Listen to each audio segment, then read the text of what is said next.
And Ms. Frank, I will hand it over to you and the floor is yours. Okay, thank you so much. This is my first time using Zoom. I am very used to using Teams, so please accept our apology for these technical situations. Before we get started, hopefully you're all here for the time management workshop. And if you are, you're in the right place. What I'd like to ask you to do is just to remove one distraction. It could be just turning off your cell phone or shutting down your notifications or closing your door. And then make sure you have a sheet of paper and something to write with, because you need a landing spot for all your brilliant ideas that you're going to give each other during this workshop.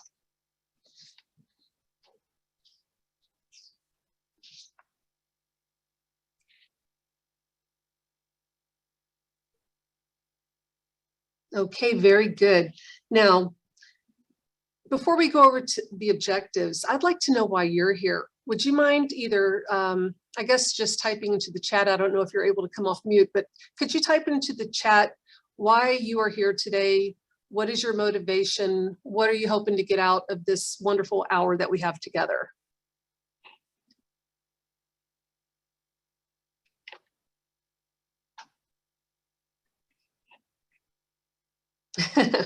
Oh, we have a hostage. Very good. So we're looking for some tools, some tips, new techniques to manage time. Heard good things about this topic: personal growth, manage a heavy workload, lower my stress, strategies in time management. Wow, lots of things. And they'll keep coming in. So it sounds like the reason you're here does match up to our objectives. At the end of this hour, you should be able to define some time management planning methods, explore some prioritization and organizational tools to manage your time, and articulate how to effectively use time management strategies. If you're like me, I'm going to ask you a rhetorical question here. Do you ever find yourself running out of time at the end of the week? Do you run out of time at the end of the day? Do you wish you could have a few more hours each day? Do you cut into your sleep time because you have so much to do? Okay. Do you feel like your life is out of control? Sleep? What sleep? I like that. So that is the goal, is by the end of this hour, you will have some new best practices that you can put into place to help get you some control back of your life. Before we start looking at those tools and techniques, though, I'd like to show you a very short video clip. This is Kevin from the office, and I want you to see his strategy, how he manages to save time.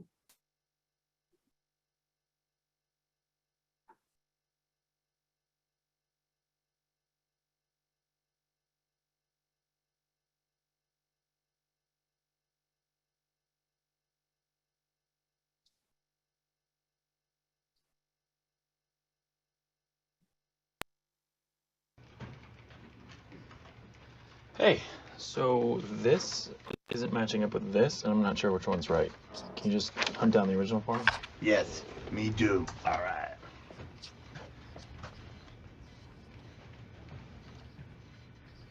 Hey, Kev, what were you saying before about the paperwork? Me do it now. Go. Stop worry. Kevin, do you feel okay? Me feel good. Body strong. Sleep big last night. Yeah, I think we should get him to the hospital. Yeah, all right, Kev, why don't you come with us? No, guys. He's fine. He's fine. He's always been like that. No, he hasn't. I mean, he's gotten worse over the years. He's making a statement. It's an ironic comment on our expectations of him. A funhouse image of our model of Kevin. You keep think that. Me mechanic, not speak English, but he know what me mean when me say car no go, and we best friends. So me think, why waste time, say lot word when few word do trick. Kevin, I appreciate what you're trying to do. Thank. Here we have a word code, the same way we have a dress code. And what we're talking about is basically the speech equivalent to just wearing underpants. Sometimes words you know need use, but need for talk. But save time. More success. Does it save time though? Because we've been here for about an hour. No me fault. Kevin, at most you're saving a microscopic amount of time. Many small time make big time. And what are you going to do with all this time? See world. Kevin, you can't possibly save enough time to see the world. Yeah, Kevin, are you saying see the world or sea world? Sea world. Oceans. Fish. Jump. Okay. China. No, see, right there, that's the problem with your method, because I still don't know if you're saying sea world or see the world, and it's taken a lot of time to explain it. Fine. Fine. I'll talk normally. When me president, they see. They see. So the whole point of that clip is to demonstrate that you cannot save time. Time management is about controlling your life, and controlling your life means controlling your time. Controlling your time means controlling the events in your life, in your work and in your day. Why do we want to do that? Can you type into the chat, what are some of the advantages? What are the benefits of managing our time?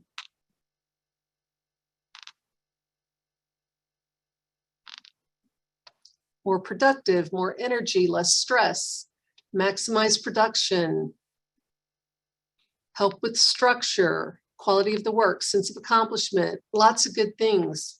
Well, that is way more than I even thought of. So I'm going to have to remember that myself.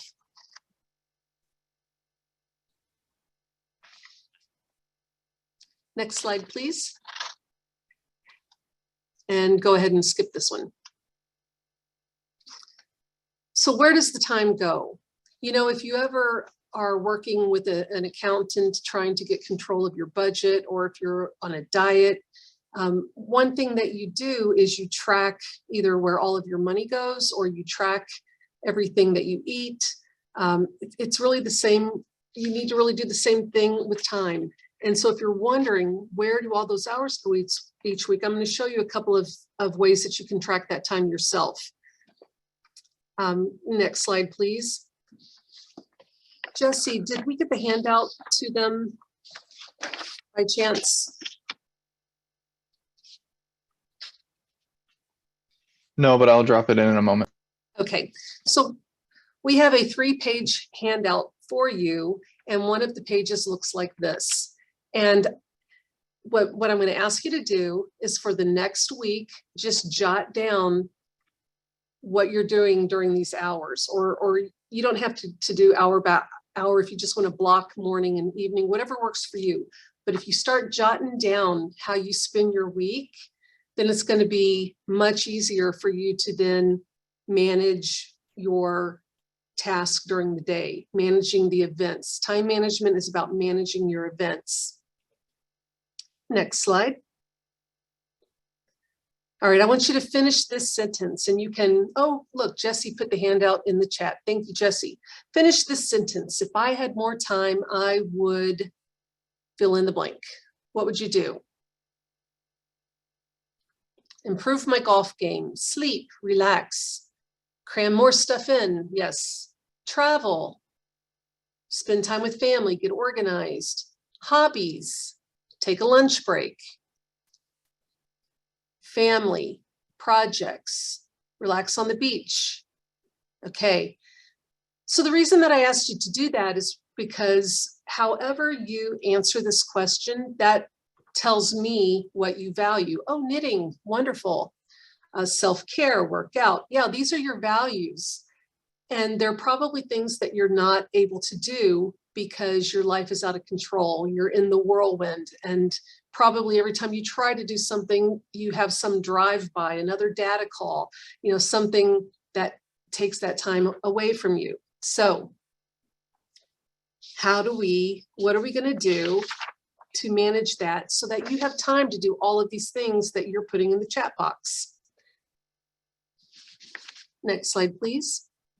All right, so why aren't we doing these things that you put them in the chat put in the chat box, there are two false notions of time. So we want to get rid of these two false notions. The first one is that there will be more time in the future. I'll work really hard. I'll be in the whirlwind this week. My hair is on fire. I'm going to work real hard because I'm going to have more time next week. And that is definitely false. A lot of people think, well, technology's getting better, cars are getting faster, I'll get there quicker and then I'll have time. I'll do this task quicker with my technology and I'll have time. And what you notice happens is even though you're moving faster, something else comes in and fills up that time. Another, maybe you're handed more tasks to do, or your family, they want to get you to obligate yourself to more activities. So it will always fill up. You will never have more time in the future. And then we already talked about the fact that you cannot save time. You can't put it in an account like you can do with your money and then pull it out later. Once it goes by, it is gone, and it is gone forever. So the most we can do is to manage that time so that we get these things done that you have put in the chat, those things that are valuable to you. So where does the time go? Each of us has exactly 168 hours a week.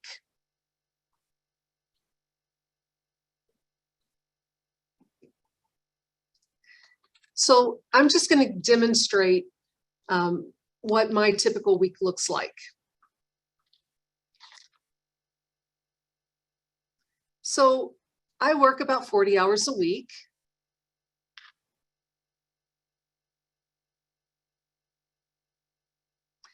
I sleep about 42 hours a week. Exercise about 8 hours a week. Do my gardening. I watch TV at least 10 hours a week.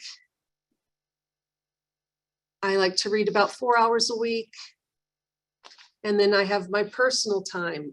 Now, according to research that was done by the Covey organization, the average adult spends about 20 hours conducting personal business. And that means taking a shower, shaving, preparing food, those types of things, getting dressed. So if you want to just throw in 20 hours, it's probably correct for you.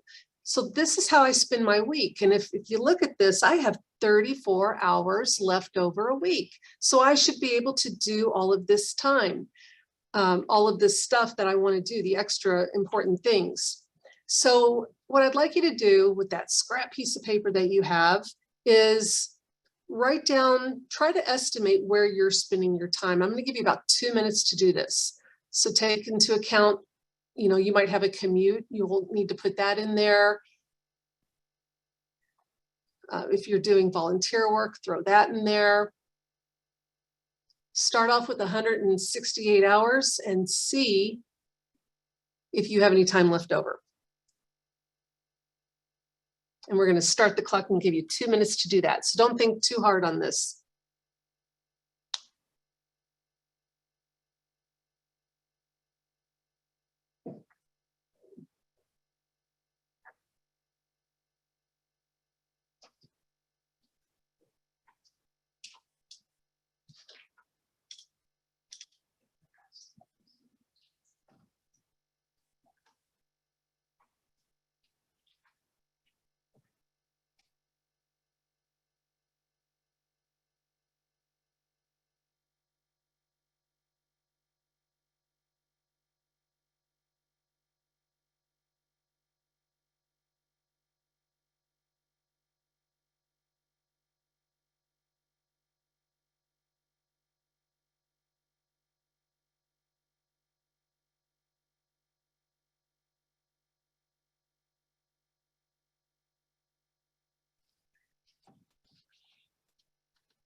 So you can put your cooking and cleaning in your personal time unless you do such an excessive amount that you think it's more.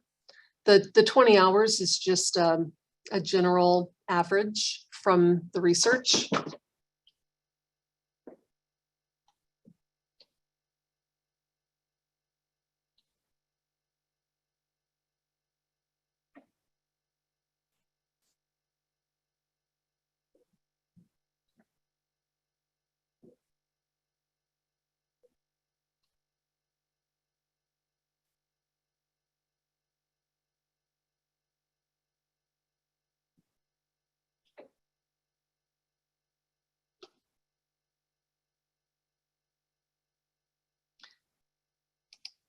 All right, so did anyone have any time left over?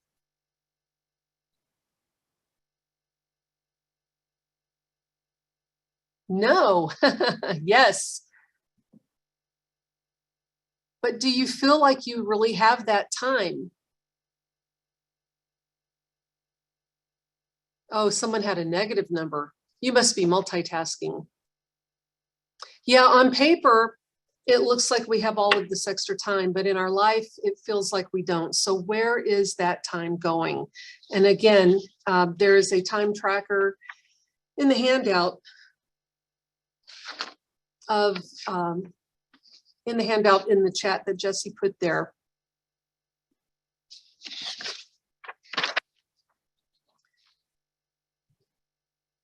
And again, so the first thing you need to do is figure out where all of your time, where you're spending your time so that you can manage it more productively. So have you ever heard the expression that time is money? What does that mean? What does that mean? Time is money.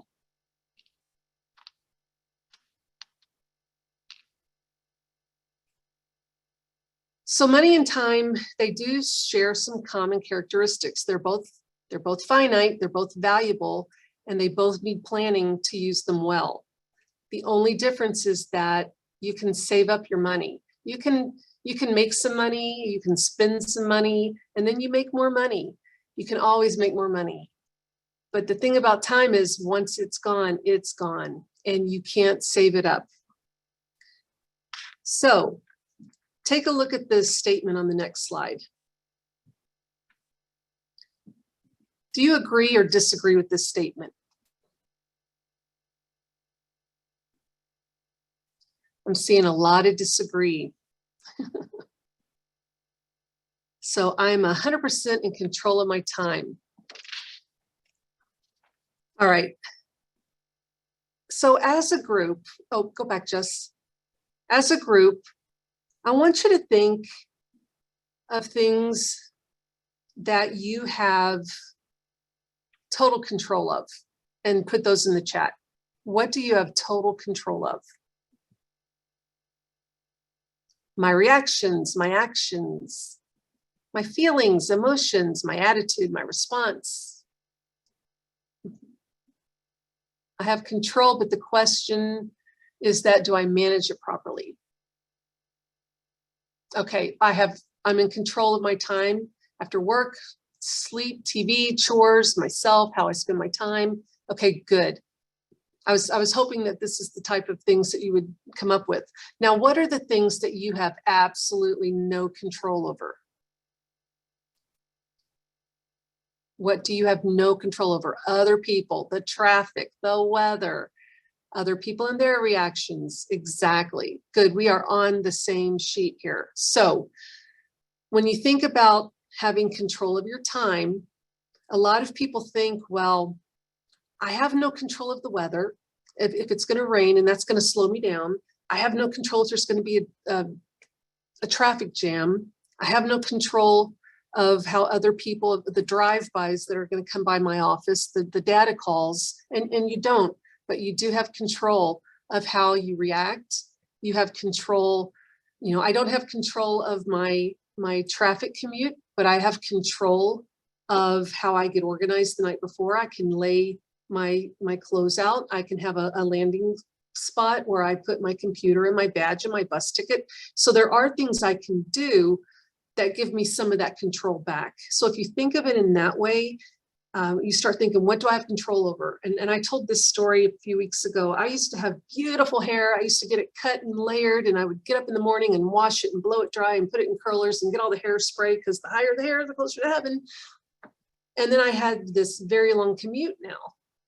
And so I can spend an hour fixing my hair, or I can not wake up so early and just not have the beautiful hair.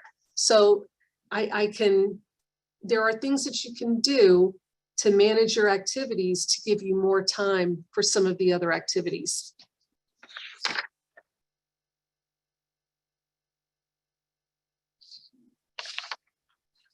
All right, we're going to switch gears now. We're going to talk about planning.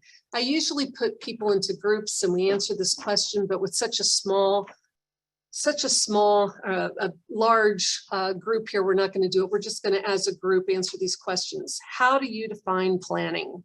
What is your definition of planning?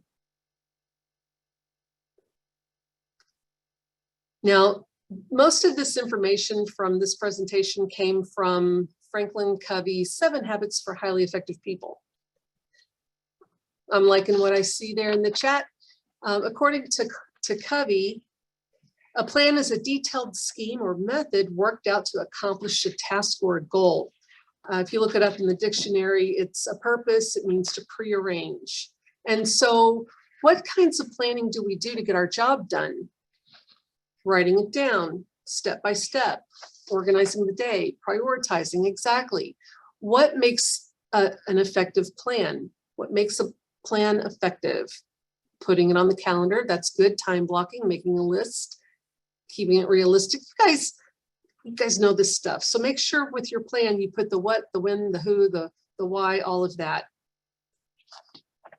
And so the relationship between planning and time management is if you have a plan and you work your plan and you stay on track, you're going to get more things done. You're going to get the important things done so that you can go and do your extra sleeping, play your golf, do your knitting, spend time with your family and all of that other stuff, and stop cutting into your sleep time. I used to be a flight attendant for the presidential fleet at Andrews. And my first couple missions were ugly because the flight attendant shops for the food, prepares the food, loads the plane, does the pre-flight on the jet. I mean, there's a lot to do before the party shows up. And then when the party shows up, you have to give them their hot towels, give them a boarding drink. It's kind of like below deck, but on an airplane. My first couple trips were ugly. And then an instructor suggested, why don't you write your plan out? And so I did. I wrote a complete plan. I'm going to arrive. I'm going to load this stuff up. I'm going to do my pre-flight. I'm going to prep the food. I mean, and once I got it in a logical order for me, then it was a cinch. And so the same thing works, having a plan, and before you start your day, write down a plan. Or some people actually write their plan down the night before. And then what happens is when those drive-bys come in, you can adjust for the drive-by and then get back on track. It won't completely throw you off of your day. So why don't we plan? Why do so many people resist against creating a plan? Here are the top 4 reasons according to Covey. People say they don't have time. I don't have time to sit there and make out a plan. If you are making a really really detailed plan, maybe you are taking too long. Even if you just sit down before you start your work day and think, what are the top 3 things I have to do today, and write those down, that can be your plan. You can, they used to teach these Franklin Covey classes and give you a daily planner, and only about 46% of the population can use that thing. There are different personalities. There's actually about 13% of the population that can't stand planning. It's just not in their nature. And if you try to ask them to create this big plan, they will hate that. So keep it simple. If that is you, keep it simple. Even if it's just write down the top 3 things I got to do today, or look at your calendar before you start your day. And then if you want it to be more detailed, of course, have at it. So other people say, I already know what I need to do. Why do I need to plan? Here is why. First of all, if you don't write it down, you might forget to do it. You might get sidetracked and forget to get back to it. But another thing is that when you don't write it down, all of your priorities are floating around in your head, and it's causing you stress. And then you're under stress, you don't think as clearly, you have more cortisol in your body, and that's not good for you. So when you write your plan down, you write down your to-do list, what happens is you clear your mental closet. And once you clear your mental closet, you can think more clearly, you can be more creative, you have less stress, less cortisol, and you'll have a more productive day. Other people say there's just too many interruptions and things change too quickly. I can't plan. And again, what I said earlier is you're always going to have those interruptions. But when you have your plan, when those interruptions happen, you can quickly deal with it and then get back on your plan. And then number 4, I don't like that feeling of being tied down to a list. Yes, 13% of the population are that way. They like to keep everything open-ended so that they can change. And what you'll find, if that is you, if you could just write down those 3 things and stick to that, get those important things done first, then you are going to have more time to do some of those other things, play golf, knit, garden, etc. And then also, if you're one of those people that you don't like a list, I want you to try to maybe change the way you think about it, reframe it. Make your list, and then as you cross something off, reward yourself. And that reward can be a nice cup of tea, maybe you work a Sudoku puzzle, whatever it is for you. But every time you finish something on a list, go ahead and reward yourself, and that will help you reframe the way you feel about list.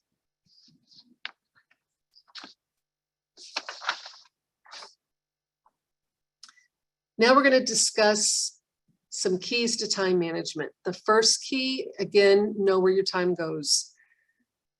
I suggest you keep track of it for about a week, and that will give you pretty much a good idea of where your time is going. And that way you'll be able to manage it better. A lot of people like to put their activities on their Outlook calendar, and that gives you a good record at the end of the week on how you spent your time. So whatever works for you. Now, the second one is to maintain a master to-do list, and a daily to-do list. Why 2 separate lists, you ask? Here's why. Your master to-do list is all of the stuff you're working on, and it's probably really, really long. So keep that, because you need to know all of your tasks that you need to do. But then you want your daily to-do list. And on that daily to-do list, I recommend you only put 3 things down. Why 3? Here's why. There's this thing called the lion tamer's syndrome. So when a lion tamer is taming a lion, what they do is they put the lion up on a stool. And the reason is because lions can only focus on one paw at a time. And so when they're up on a stool, they have all 4 paws on the stool, they can't deal with it. So they get really disoriented and they get really docile. And that's how they're able to be trained. Well, that same thing happens to humans. If we're looking at a to-do list and it has more than 3 items on it, and it just looks so big, what happens is we get disoriented and we get confused. And instead of working on our list, we check email, or we start IMing, or we do something else.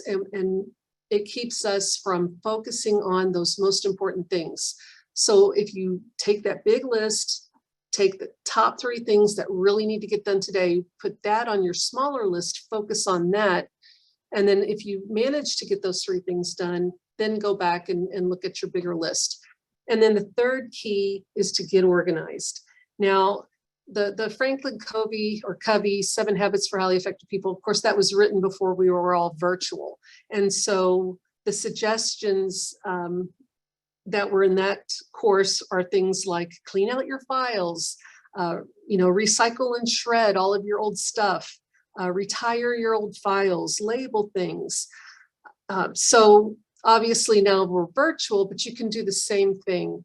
Be very organized in how you store your documents so that you can find them easily. Make folders in your Outlook inbox so that you can find your emails rapidly. And then I mentioned earlier about a launch pad. I have a sticky on my door so that when I walk out, it reminds me: laptop, ID, bus ticket, 2 cell phones, adapter, inhaler. In fact, you could go a step further and get that stuff ready the night before and stick it on your launch pad. So in the morning, everything's together. You don't have to spend any time looking for keys, looking for your cell phone charger, or whatever that it is that you need to take to work. So a key to time management is prioritization. So now we're going to switch gears again and talk about prioritization, which a few of you put into the chat. That's what you are here to learn. This next video comes right out of that 7 Habits for Highly Effective People. And this is a clip of Stephen Covey explaining big rocks.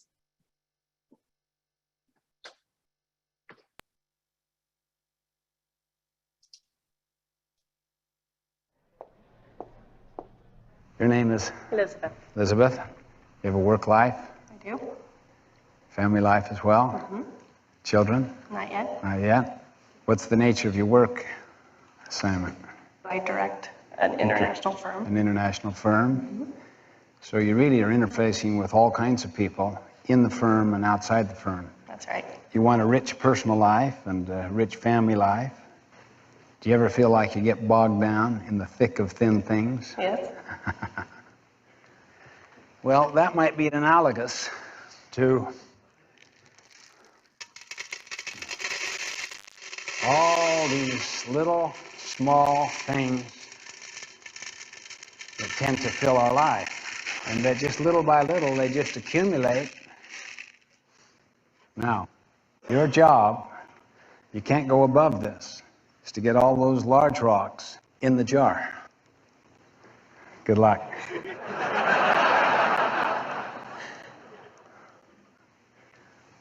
What's that one called? Q2, planning, preparation. Right. Planning, preparation, prevention, and empowerment. Okay, the next rock she's putting in there is called relationships and family.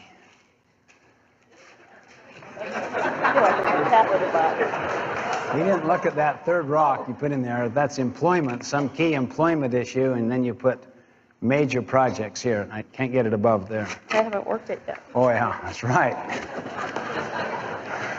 Is that fair? Yeah, that's fair. That's called service, community, church.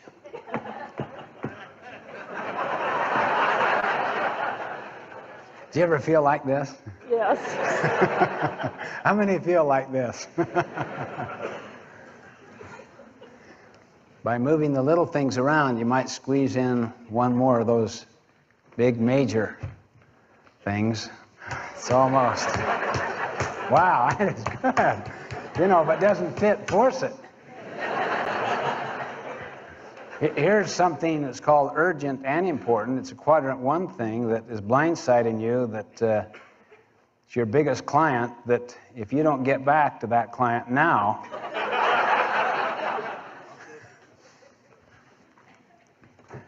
you've given up your vacation. And you have no special block of time just for yourself. I'll tell you what you can do if you want to. What's that?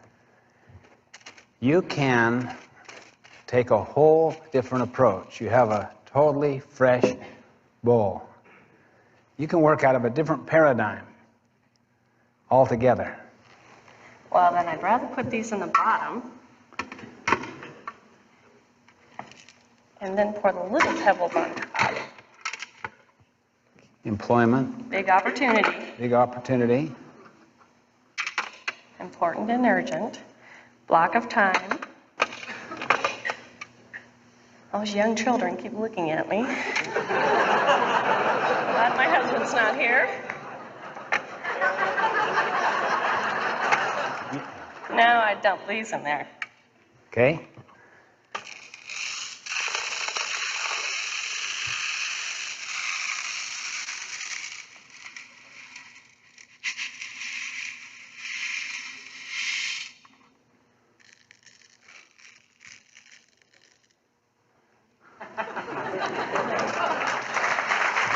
That's great.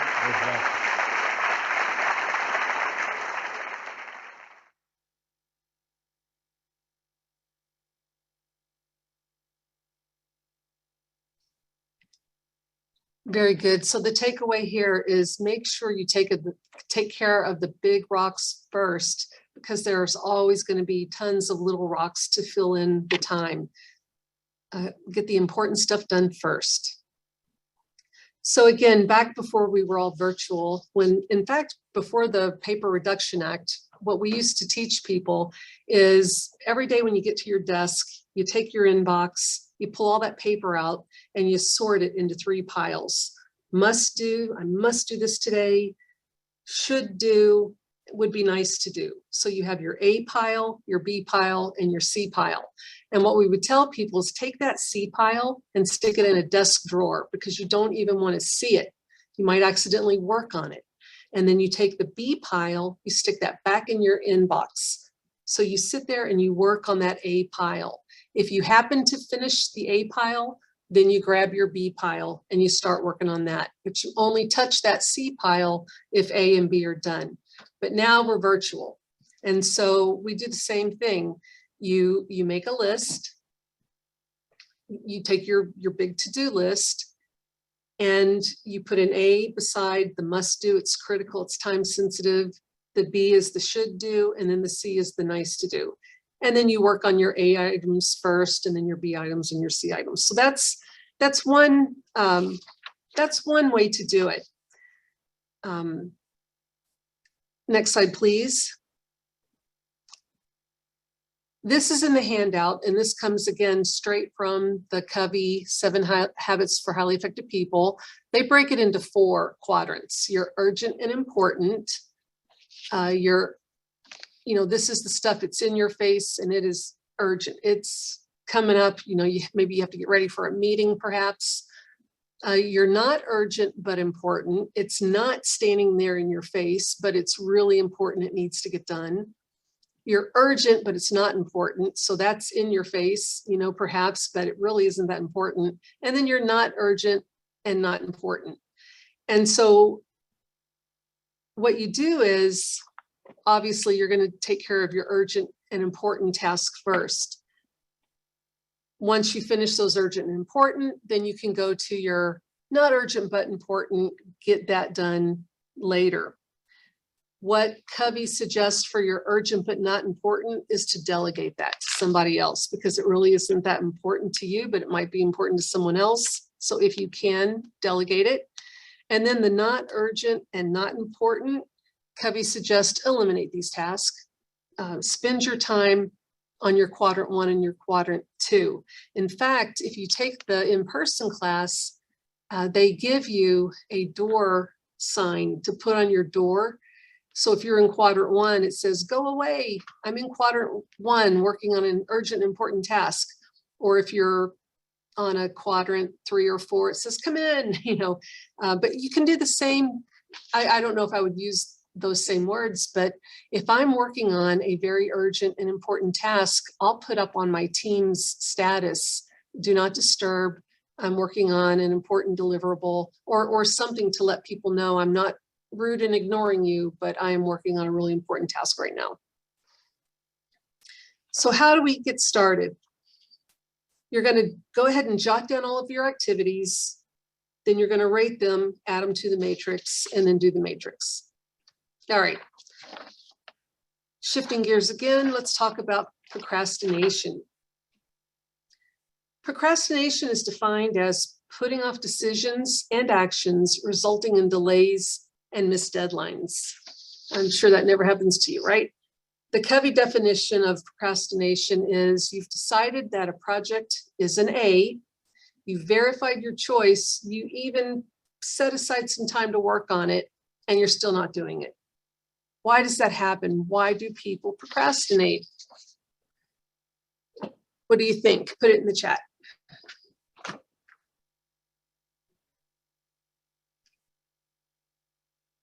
Overwhelmed, indecision, exactly. Anxiety, loss of motivation, ADD, burnt out.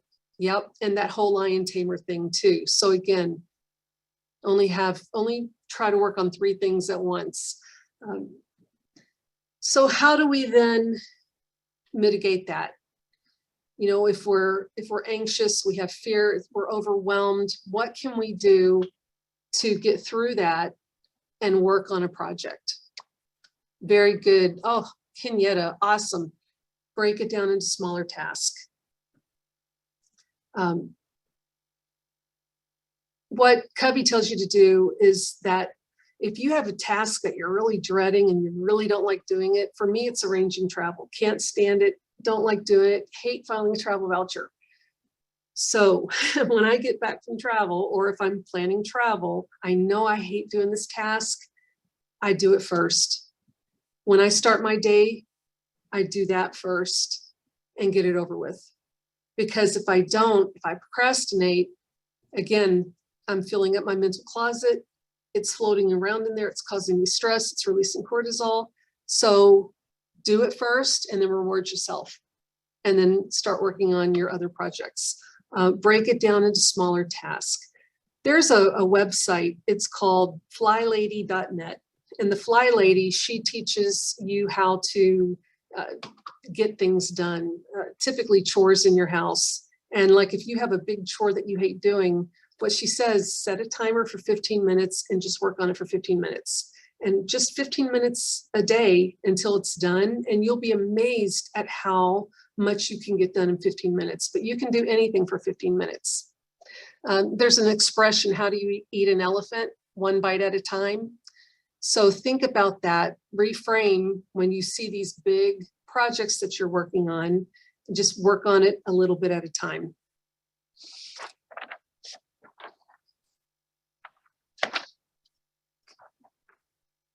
Okay, some time management tips.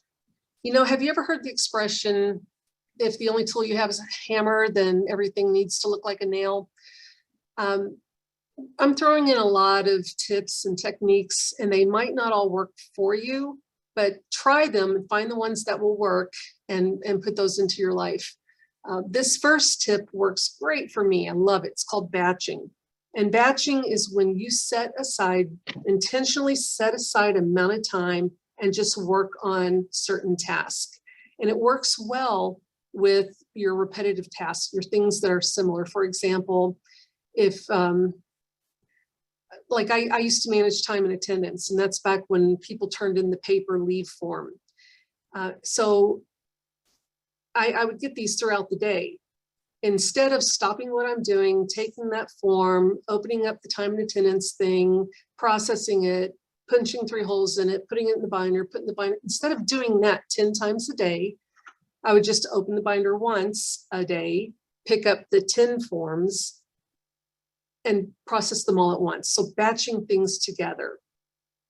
So can you think of some things you might be able to batch together, some of your activities? And it doesn't have to be at work. What are some activities that you can batch at home? Reading emails. Yeah. Let me tell you about reading emails. When I was doing research for time management, I read about this manager who checks her emails 50 times a day. That's every 9.6 minutes stopping to check an email.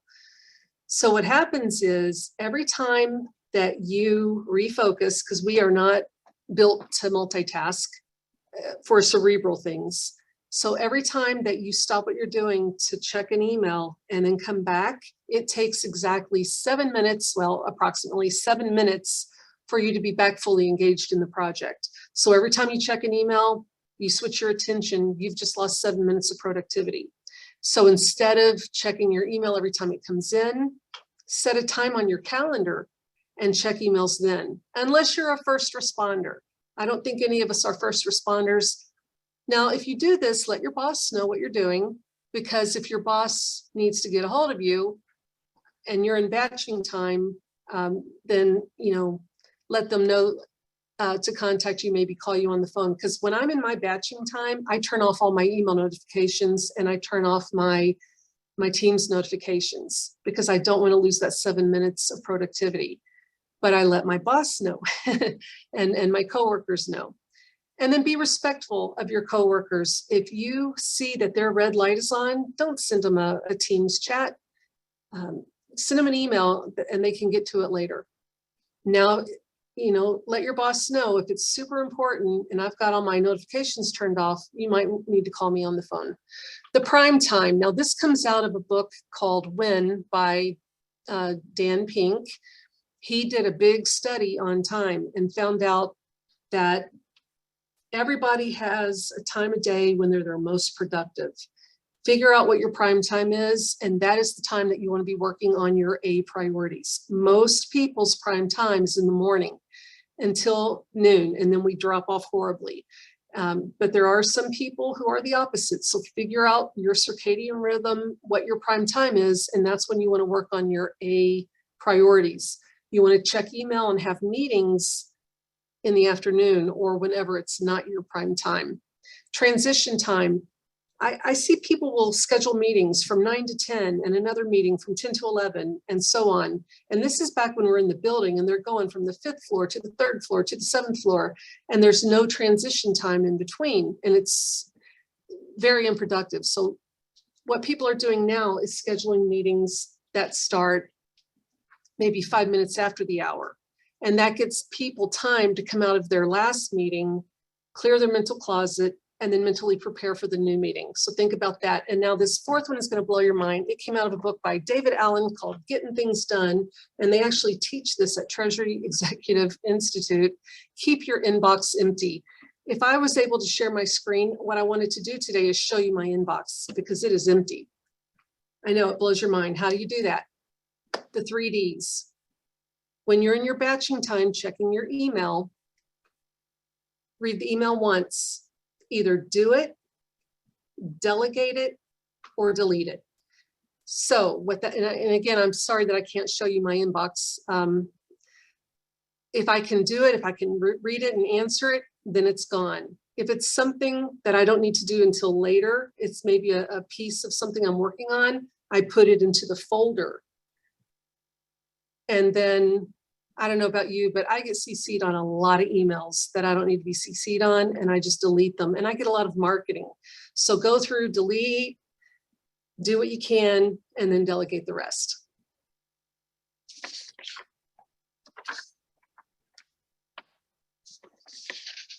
All right, so we are at the end, and I know we talked about a lot of stuff. And what Covey says is, most people will come out of training and then not do any of the stuff because we talked about so much. And again, it's overwhelming. I'm anxious. It's too much stuff. We also know that if you don't leave training and try some of these techniques within 24 to 48 hours, you're not going to do it. So we talked about a lot today. We talked about batching and prime time and transition. We talked about keeping your inbox empty. We talked about having a to-do list, the top 3 things. We talked about prioritizing. And so what I'm going to ask you to do is just try one thing for now. So beginning immediately, what is one thing that you will commit to do that you learned today in this webinar? Please put it in the chat. Yay, batching. The 3 Ds, awesome. You're going to love yourself for that. The batching. Yep. Oh, the matrix, good. Making a list, yep. Awesome.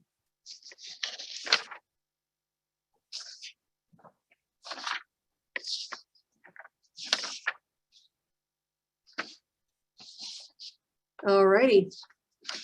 Take care of the most important things first. Look, learning has taken place.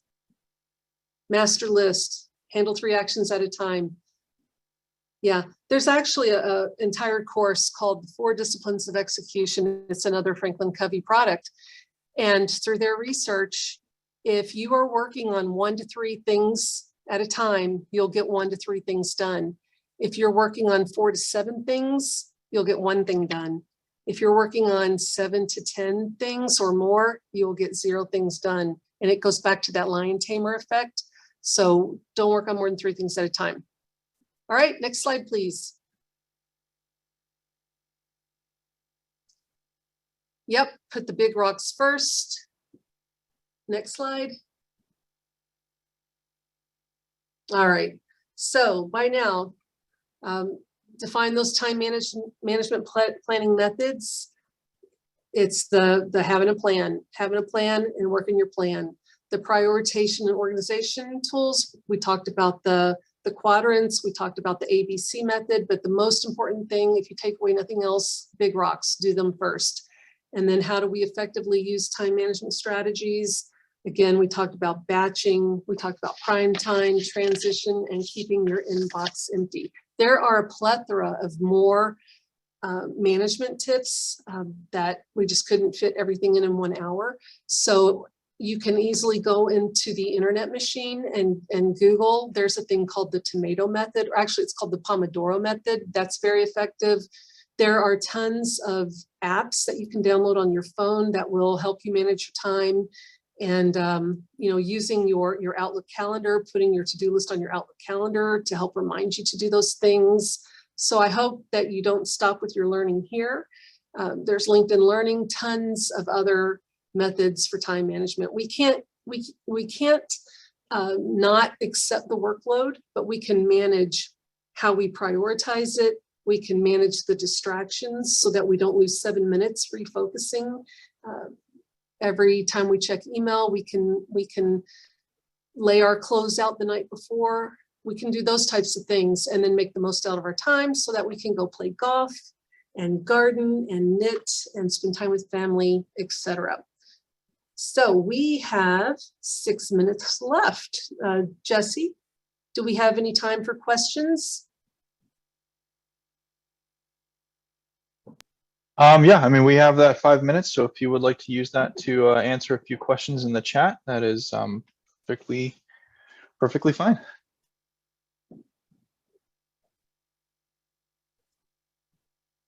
So I love teaching this course to an intact team where the boss is there, because when I tell people to turn off their notifications and I see the boss shake her head, yes, do that. It really sends a powerful message to the team that your time is valuable. So if you're a supervisor, allow your folks to do that. There was a question about David Allen's book. Can you talk about that? Yes, I did see that. And in the chat, someone asked about David Allen's book. That was the correct one. It's called Getting Things Done. And I took I guess it wasn't a webinar because we were in person, seminar, I guess. And that was one of the things. They gave everyone that book. And then they quickly just taught us the time hacks from the book. And that was the first time hack. And that's what they teach executives to do. Do it, delegate it, delete it. And we will put the slide deck and the recording on the Seeds SharePoint site. One common issue when a person whose emails are overwhelming, what tips other than 3D do you recommend? All right. B. Brown, feel free to contact me because I've got some questions for you before I answer that question. I need to know exactly what's going on in your life. So please contact me. I'm a clear extrovert. I'm lonely, so I love it when folks reach out to me and ask me for help. Your email address in the... And my email address is on the slide there, sarah.frank. I'm the only Sarah Frank at va.gov. We can't delete email in HR. I feel for you. Yep, again, if the only tool you have is a hammer, everything has to look like a nail. All right, Jesse, thank you for your support today. Oh, my absolute pleasure. All right. Thank you so very much, everybody, for joining us today for our Skills Enhancement and Employee Development series. If you see the QR code on your screen right now, that is for a survey that we would love for you to fill out at the end of today's event. Now, keep in mind that survey will only work on a government-issued device, so it needs to be your government phone if you have one. If not, I just dropped the actual link to the survey itself in the chat. I'll let a few more of these comments and whatnot come in, and then I'll drop it in again. But if that you cannot scan that QR code, please feel free to click on that link and go ahead and fill out that survey for us. It really helps us make sure that we are giving the correct trainings and providing the best information for everybody that attends these events. So again, thank you so very much for joining us today for our Seeds event. I hope you all have a wonderful rest of the day and a wonderful rest of the week. And we will see you next month for our Seeds event coming up. And again, here is a link for that survey. Have a great day, everybody.